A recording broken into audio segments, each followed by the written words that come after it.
They say the sound of war never truly fades in Japan. It lingers in the wind, in the rustling clash of bamboo, and in the profound silence that follows a crack of thunder.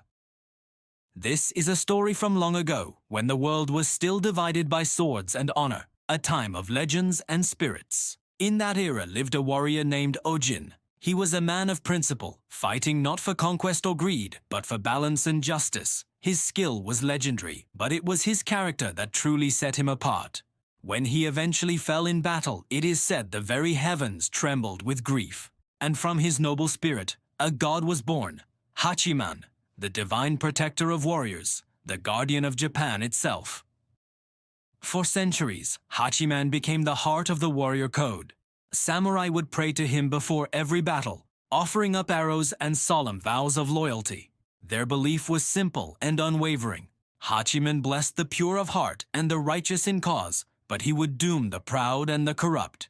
His shrine was not a place of gold, but of spirit. But as with all things, time brought change.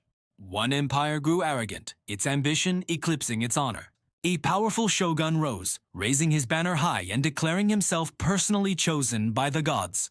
He wasn't interested in balance, he craved absolute power. He built magnificent temples of gold and lacquer, but they were hollow monuments to his own ego, not to faith. His ambition turned to cruelty. His soldiers, emboldened by their shogun's arrogance, began to slaughter innocent villages, all in Hachiman's name. They twisted the god's purpose to justify their atrocities. But a god of honor cannot be mocked. As the bloodshed continued, the divine protector of warriors turned his eyes away in sorrow and anger. And then the curse began. Unseasonable storms broke across the land with a fury no one had ever seen. Typhoons raged, and lightning split the sky. In the midst of battles, strange things began to happen. The shogun's arrows would shatter mid-flight as if striking an invisible wall. The sharpest blades would dull against unseen hands, their edges turning soft as lead. The proud army, once invincible, was now plagued by inexplicable failures and a creeping, terrifying dread.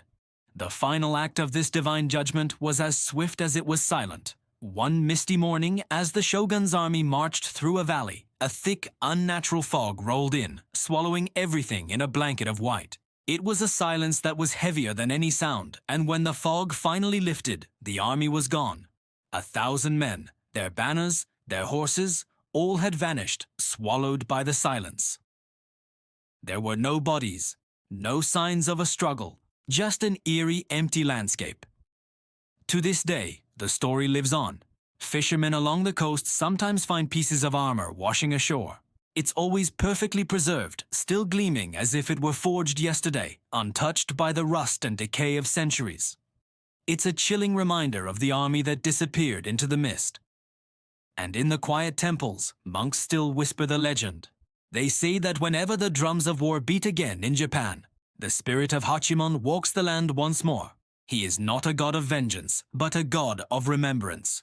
He walks to remind all who would draw a sword that battle without honor is a curse, and that a peace built on forgotten truths is nothing but a lie.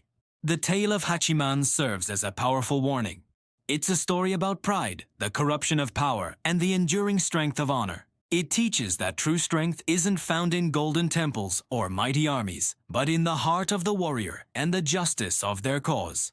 Thank you for joining me on this journey into Japanese folklore. If you enjoyed this story, be sure to like this video and subscribe for more tales from history and mythology. Let me know in the comments what legend you'd like to hear next. Until then, stay curious.